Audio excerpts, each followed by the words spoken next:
Okay, so a quick video on how we save our seeds. We have little midget melons.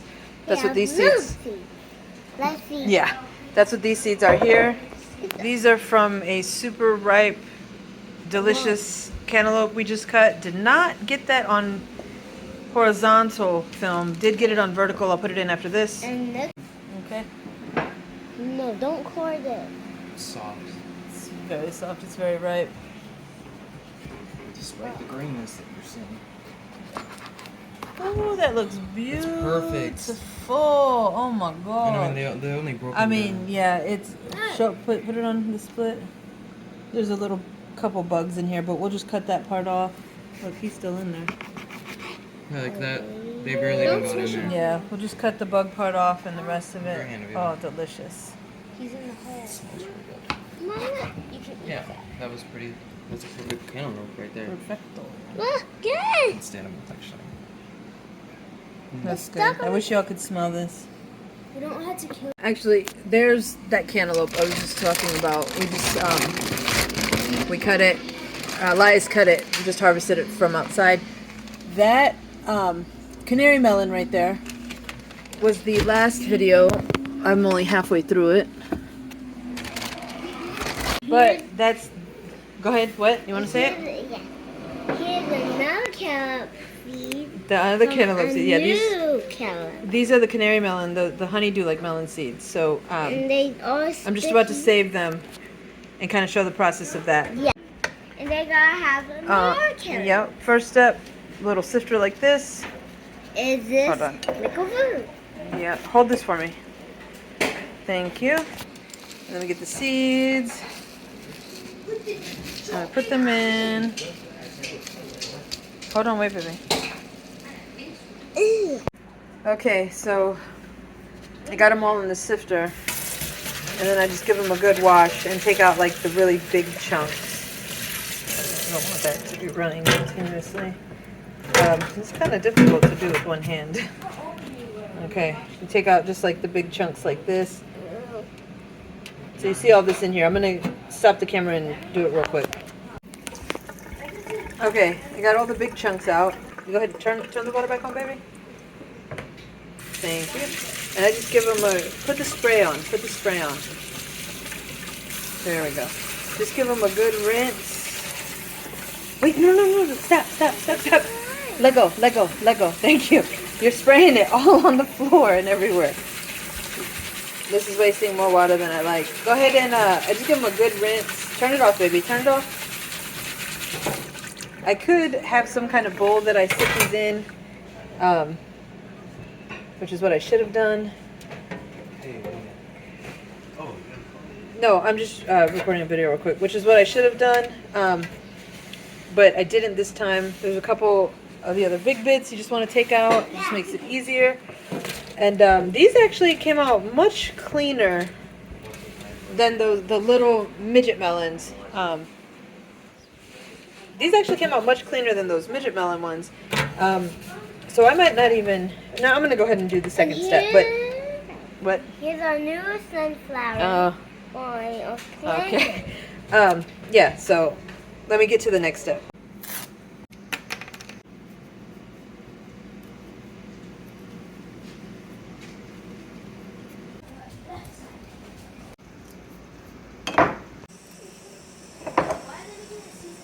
Now we wait till the next day. Okay, so it's not a full day later yet. I realized in my hurriedness last night I did not actually film the part of putting it in the jar, but so you don't have to necessarily do this in the water, but I do because especially yesterday with the canary melon seeds, they were all floating and they just had a lot of material around them, and that was even with the good wash. So I didn't want to discard all of them because there was no way that they were all bad. Next step is to drain these, dry them, and then do a germination test. Also, forgot to mention, at this stage, the ones that are floating are considered inviable. Now you can scoop them off, especially if you have enough at the bottom. You can scoop off the top seeds and discard them, or you can scoop them off and put them in place in your garden. that you can experiment with or see if anything comes of them. In our case, ours will just go in the bird bucket. Chances are quite a few of these are still viable because these were the ones that everyone was floating yesterday. But I'm just going to go ahead. We have enough at the bottom that I'm just going to go ahead and scoop off the top and just put them in our bird bucket. Okay, so I transferred the labels to paper towels with the seeds. And I have one of these trays. It's very dirty, actually. I need to clean it, but it's perforated at the bottom just to allow for airflow. So that's what I'm going to be transferring this on after I clean this tray. Right.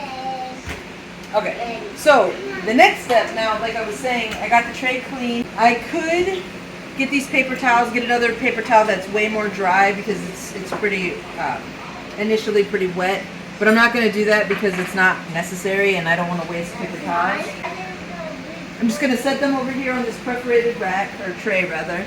And obviously you don't need one of these trays. This just happens to be something that we have laying around from our baking supplies. So that's what I'm going to use, and I'm going to set it on our baker's rack just for air circulation. Now, I do need to say, you'll see how these seeds are very similar. They're all melon seed, like a cantaloupe, muskmelon, or honeydew melon. Okay, so like you'll notice they're very similar, like I was saying. The only reason I'm doing these similar types of seeds as closely looking as these are on one tray is because there's enough differentiation between them. We have a small, medium, and large for one. These two are darker. The biggest and the smallest are darker than the medium size also. So that's a good visual difference. And the reason I say that is because in the event these get dropped, bumped into, especially if you have kids or animals, these things are likely to happen. It's going to be easy enough to differentiate which seeds are which, so I know which seeds at the end of the day I'm labeling and will be planting. So this is the next step. This is going to take a couple days, and then after this step we'll do a germination test. But as far as saving your melon seeds goes, this is the gist of it. Now I do want to say this is the long way to go about doing it. You don't need to put them in the water.